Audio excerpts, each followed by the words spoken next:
বিপিন চাওডাঙে কাপোৰ খুলিলে বহু যুৱকৰ। হয়, আপুনি ঠিকেই শুনিছে।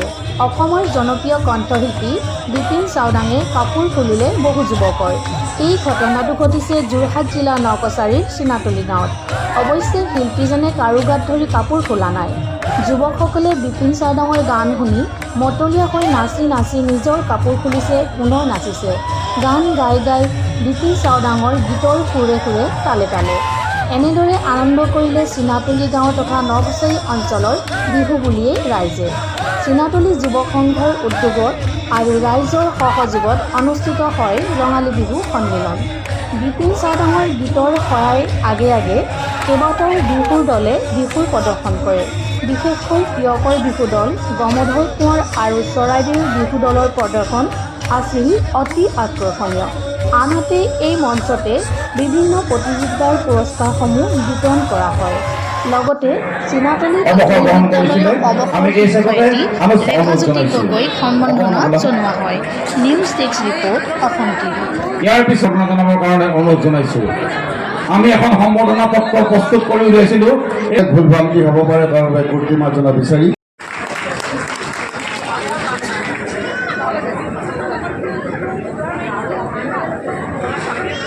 ৰাইজৰ সহযোগত চিনাতলি খেলপথাৰত অনুষ্ঠিত হোৱা ৰঙালী বিহু সন্মিলনখনি এই পবিত্ৰ মঞ্চত উপস্থিত থকা সকলো বিহুপ্ৰেমী ৰাইজলৈ মই ৰঙালী বিহুৰ শুভেচ্ছা জ্ঞাপন কৰিছোঁ।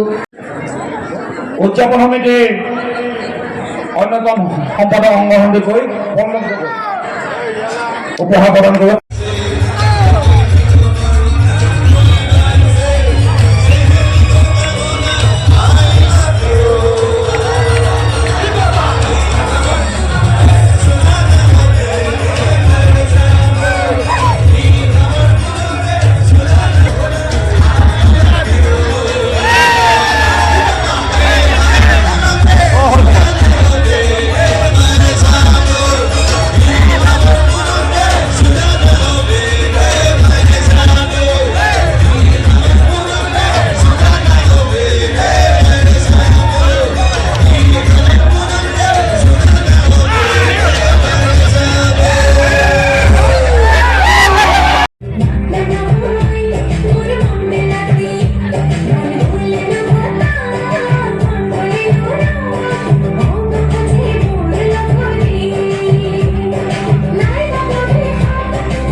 ৰাতিলৈ আছে আমাৰ অনুষ্ঠানত বিপিন চাওডাঙৰ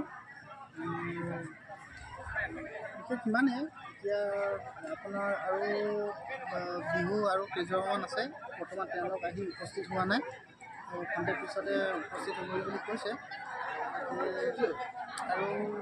আৰু মই কিনো ক'ম, আগন্তুক যিদৰে পাতি অহা হৈছে সেইদৰে এইবাৰো তেনেকৈ যেন আগলৈ হৈ যায় তাৰে কামনা কৰিম।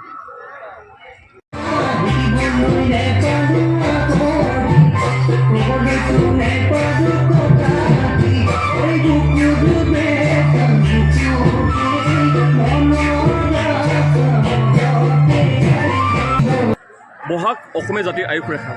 বিগত 5 বছৰে আমি চিনাতলী যুৱ সংঘই সমূহ গাঁওবাসীৰ সহযোগত এই ৰঙালী বিহু সন্মিলনস্থলী খুব ধুমধামেৰে আমি চিনাতলী গাঁৱৰ খেলপথাৰত অনুষ্ঠিত কৰি আহিছোঁ। আমি অনুষ্ঠিত কৰি আহিছোঁ আমাৰ মূল কাৰণ হৈছে আমি বিশ্বাস কৰোঁ সংস্কৃতি থাকিলে এটা জাতি জীয়াই থাকিব, আৰু এই জাতি জীয়াই ৰাখিবৰ কাৰণে আমি নৱপ্ৰজন্মৰ যিমান ইয়াত আমি আছোঁ সকলো আমি বদ্ধপৰিকৰ।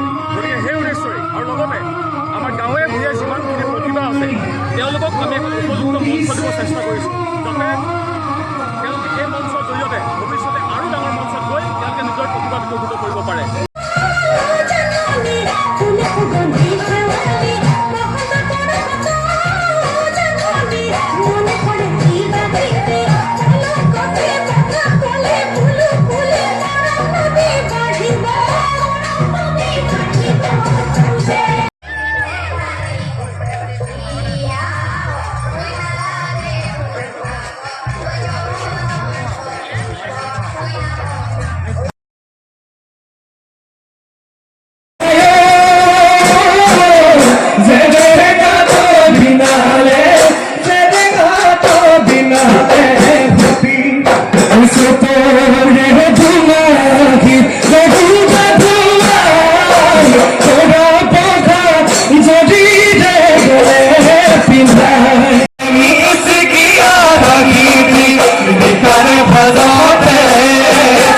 তুমি ঘুমনি চাইছে থাকিলে নালাগে ৰামনি নাচ নাচ নাচ নাচনি পখিলা ঘূৰাদি নাচ নাচ নাচ নাচনি তাকুৰি ঘূৰাদি বিহুতলি ফুৰণি কৰি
চিনাতলী, গতিকে চিনাতলী ৰাইজৰ মৰম পাইছোঁ, উদযাপন সমিতিৰ মৰম পাইছোঁ, পুনৰ আহি পাইছোঁ, আজি অনুষ্ঠান কৰিম, খুব ভাল লাগিব।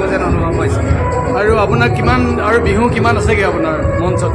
প্ৰায় মোৰ 26 জেঠলৈকে এতিয়ালৈকে বুক হৈছে। বহাগত এটাও ডেট খালী নাই। এটা আছে নে দুটাকৈ আছে প্ৰতিদিনাই? মাজে মাজে দুটা আছে, কিন্তু প্ৰায় এটাই বেছি আছে। কিন্তু বহাগত এটাও ডেট খালী নাই। জেঠলৈও প্ৰায় বুক হৈছে।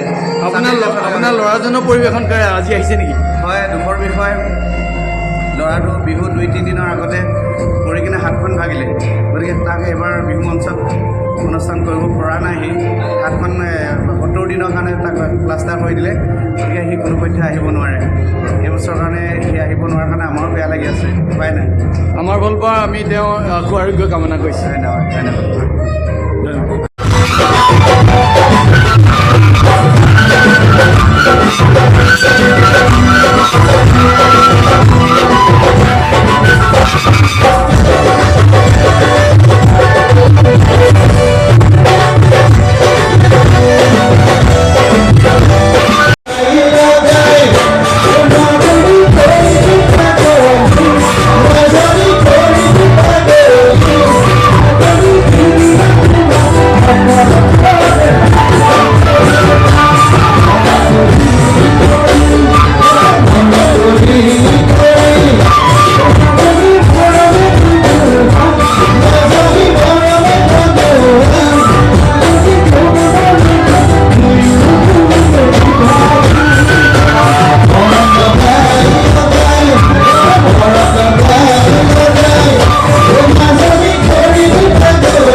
ঠিক তেনেধৰণে মই আজিও খোজ পেলাবলৈ সক্ষম হোৱা নাই।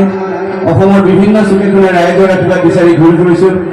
আজি আমাৰ এই চিনাতলী বিহুটোত দেখিছোঁ হাজাৰ হাজাৰ বিহুলীয়া ৰাইজে উপচি পৰিছে। মই ৰাইজৰ পৰা আশীৰ্বাদ বিচাৰিছোঁ, যাতে আপোনালোকৰ আশীৰ্বাদৰ দ্বাৰাই মই অসমৰ শিল্পী জগতখনক একোজ দিব পাৰোঁ। গাঁৱলীয়া মানুহ পথাৰত যেতিয়া মই হাল বাই থাকোঁ, কোৰ মাৰি থাকোঁ, তেতিয়া গীতবিলাক ৰচনা কৰোঁ, আৰু সেইবিলাক গীতেই মই অসমৰ শ্ৰাব্য পেচালৈ আগবঢ়াওঁ। সৰুৰে পৰা দেশৰ মাটি গুণ থকা গীতবিলাক গাই মই বেছি ভাল পাওঁ। ঠিক তেনেকুৱা এটা গীতেৰেই আজি মই মোৰ অনুষ্ঠান আৰম্ভ কৰিব বিচাৰিছোঁ।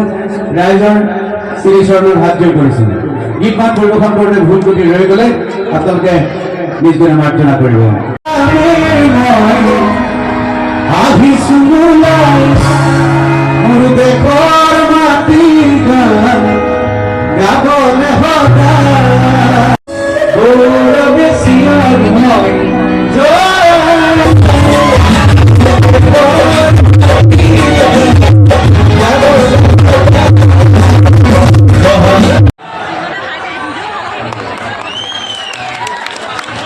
বিপিন চাওদাং, আমাৰ মৰমৰ শিল্পী বিপিন চাওদাং কি বুলি সম্পূৰ্ণ জনাম। বিপ্লৱী গায়ক নে ৰোমান্টিক গায়ক? প্ৰথমে গাইছে দেশৰ বাবে মই ওলাই আহিলো, আকৌ গাইছে বাতি ভৰাই চিৰা খাব বাঁহৰ চুঙৰ দৈ।